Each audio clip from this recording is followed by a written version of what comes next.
Next question over here. Hi, yes. My name is Patrick. I'm a student in Centennial College. My question is, in Islam it says, Jesus Christ, peace be upon him, is not the Son of God. When we are all children of Allah and born of mother and father, for he is only born of a mother, why is he not the Son of God? Brother Patrick asked a very good question, a very important question. He said that why in Islam is Jesus Christ, peace be upon him, not considered as Son of God? When we all are children of God, he being born of a virgin woman, all the more reason should be. See brother, if you tell we are children of God, in that way I've got no problem at all. If you read the biblical language, if you say that we are children of God and Jesus is Son of God, in that context, meaning he is person who follows the commandment of God, most verily all the messengers of God, they are sons of God. But the problem is, if someone says he is not a normal son, but he is the begotten son, then there's a problem. Because if you read the Bible have got sons, the God has got sons by the tons. If you read the Bible, Adam is son of God, Ephraim is son of God, Israel is son of God. It's mentioned in the book of Romans, chapter number 8. All those who are led by the Spirit of God, they are sons of God. That means if you follow the commandment of God, you're a son of God. I've got no problem with that phrase at all. But today, that phrase has been misunderstood. You know, for example, if a young son asks me a question, I said, Beta, son, it's a very good question. He won't mind because I'm elderly, you know. But if I say that begotten son, that means I'm insinuating him. You know, maybe he'll punch me. Fine. So what do you realize? That using the phrase son of God, in the context that we are children of God, we have no problem.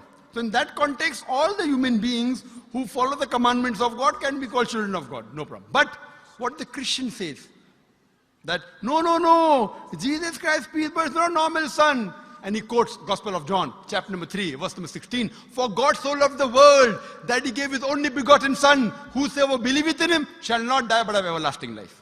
Correct, brother? So do you believe Jesus is the begotten son of God? I do. You believe, fine. Now this verse which I quoted, Gospel of John, chapter number 3, verse number 16, it's from King James Version. For God so loved the world that he gave his only begotten son. Whosoever believeth in him shall not die but have everlasting life. Now when you read the Revised Standard Version of the Bible, revised by Thaidu scholars, Christian scholars of the highest eminence, backed by 50 different cooperating Christian denominations, they say that this word begotten is an interpolation, it's a fabrication, it's a concoction, it's an adulteration. Who's saying? Not Muslims, not Hindus. Thaidu Christian scholars of the highest eminence in the Revised Standard Version of the Bible, they say begotten is an interpolation. It's a fabrication, it's a concoction, and they're thrown out of the Bible. So if you say Jesus is Son of God, like Adam, like Ephraim, like Israel, I have no problem. The moment you say begotten, I want to ask you the question, what is the meaning of begotten? Brother, what is the meaning of begotten?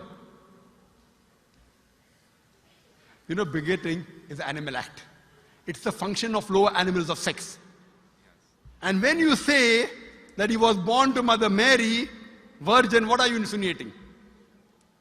And if you say, because Jesus Christ, peace be upon him, is God or Son of God, because he was born to Mother Mary, Quran gives the reply in Surah Imran, chapter number 3, verse number 59.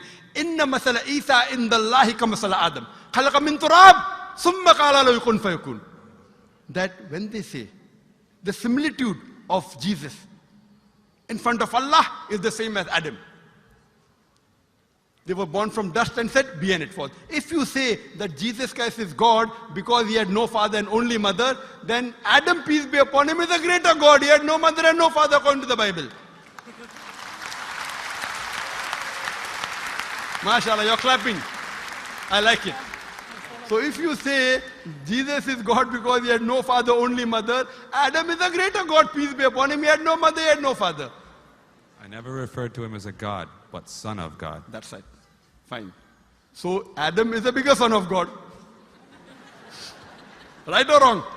By your definition, Adam would be a god, for he has no mother nor no father. Not my definition, not my definition. By the definition of the Christian missionaries. By my definition, he is a messenger of God. Because God cannot beget. I told you in my talk. Lam yalid wa lam yulad. He begets not, nor is he begotten. The moment God begets, he is not God. Son of God meaning pious person, I agree.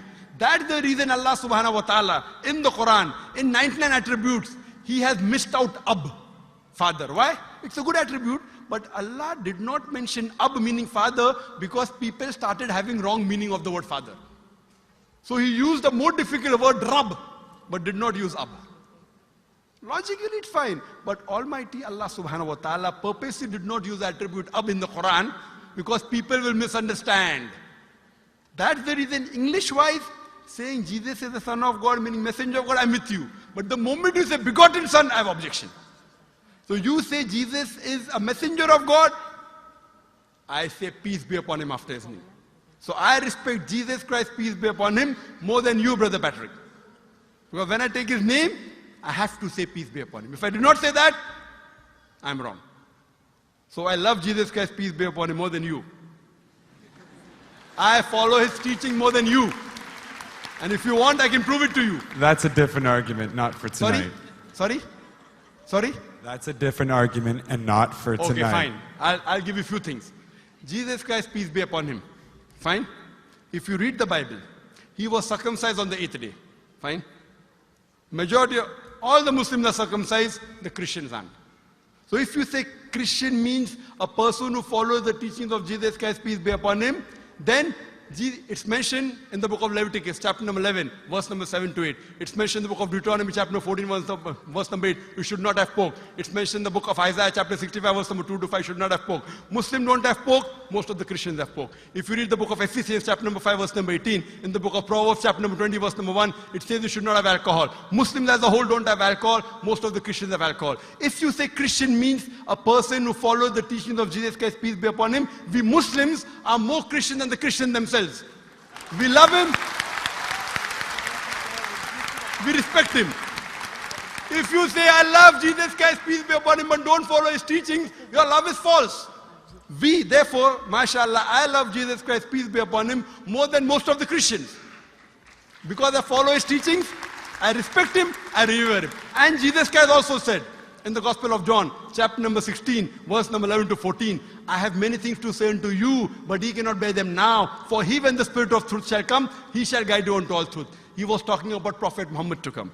So Jesus Christ, peace be upon him, said, you have to believe in the last and final messenger, Prophet Muhammad sallallahu alaihi wasallam. So even that way I'm following Jesus Christ, peace be upon him. I believe in Prophet Muhammad. Do you believe in Prophet Muhammad as the messenger of God? I do. MashaAllah. Now you're more closer to... Allahu Akbar. Allahu Akbar. Now he wants to say the Shahada, and then we will move on saying Ashhadu an la ilaha illallah la ilaha illallah wa ashhad an Muhammad Rasul Allah. I'm more excited than him. Allahu Akbar. Allahu Akbar. Allahu Akbar. Allahu Akbar. Allahu Akbar. Welcome your brothers and your families. Welcome in. Showing you Islam. Showing you what God says.